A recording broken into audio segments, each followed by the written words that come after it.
پھر اس کے بعد اب اختتام پر آ جاتے ہیں. پھر اللہ فرماتا ہے یہ ایک اور چیز، آج کا بھی اعتراض ہے، اس دور کا بھی اعتراض تھا.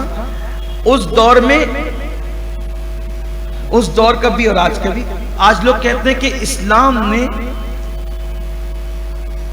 عورتوں کو مردوں کے برابر کھڑا نہیں کیا، پیچھے ڈھکیلا. تو اللہ تعالیٰ بتا رہا ہے قرآن کے اندر کہ جیسے مردوں کو کمانے کا حق ہے ویسے عورت بھی کما سکتی. اور ایک اور بہت بڑی بات کہہ دی، مگر مرد کی کمائی کا مالک مرد ہے اور عورت کی کمائی کی مالک عورت ہے.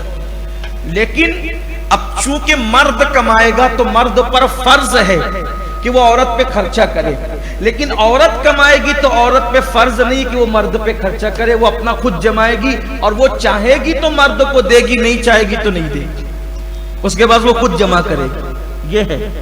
اس سے پتا چلا کہ ہمارے یہاں عورتوں کو کمانے سے نہیں روکا گیا، عورتوں کو کمانے سے نہیں، ایک حد مقرر کی گئی کہ وہ کر سکتی ہے، جو بھی کام وہ کرنا چاہے کر سکتی ہے، لیکن اس کام کے کرنے میں اس سے حرام کام نہیں ہونا چاہیے. جیسے اگر وہ بالفرض، ایک سمجھانے کے لیے کہہ رہا ہوں، اگر وہ کسی اسکول میں ٹیچر بن کر جاتی ہے، کسی ہاسپٹل میں ڈاکٹر بن کر جاتی ہے، اسی طریقے سے کسی آفس کے اندر کوئی آفیسر کی حیثیت سے جاتی ہے، اسلام صرف یہ کہتا ہے کہ عورت پر اسلام نے جتنا پردہ فرض کیا ہے اس پردے کی پابندی کے ساتھ وہ سارے کام کر سکتی ہے جس کی اسلام نے اجازت دی.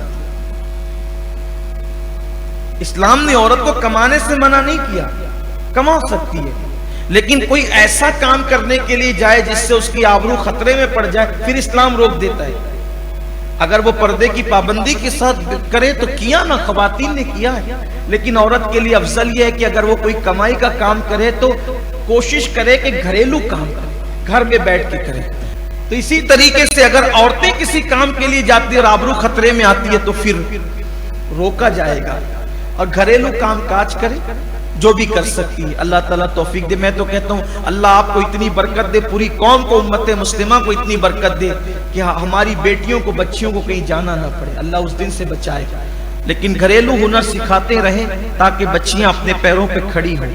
اللہ تعالیٰ توفیق نصیب فرمائے. پھر آگے بتایا گیا کہ اسی لیے مرد اپنی رقم کو عورت پہ خرچ کرتا ہے، اس پر نان و نفقہ کے حوالے سے خرچ کرتا ہے. اسی لیے اللہ نے مرد کو حاکم بنایا، مرد عورت پر حاکم ہے.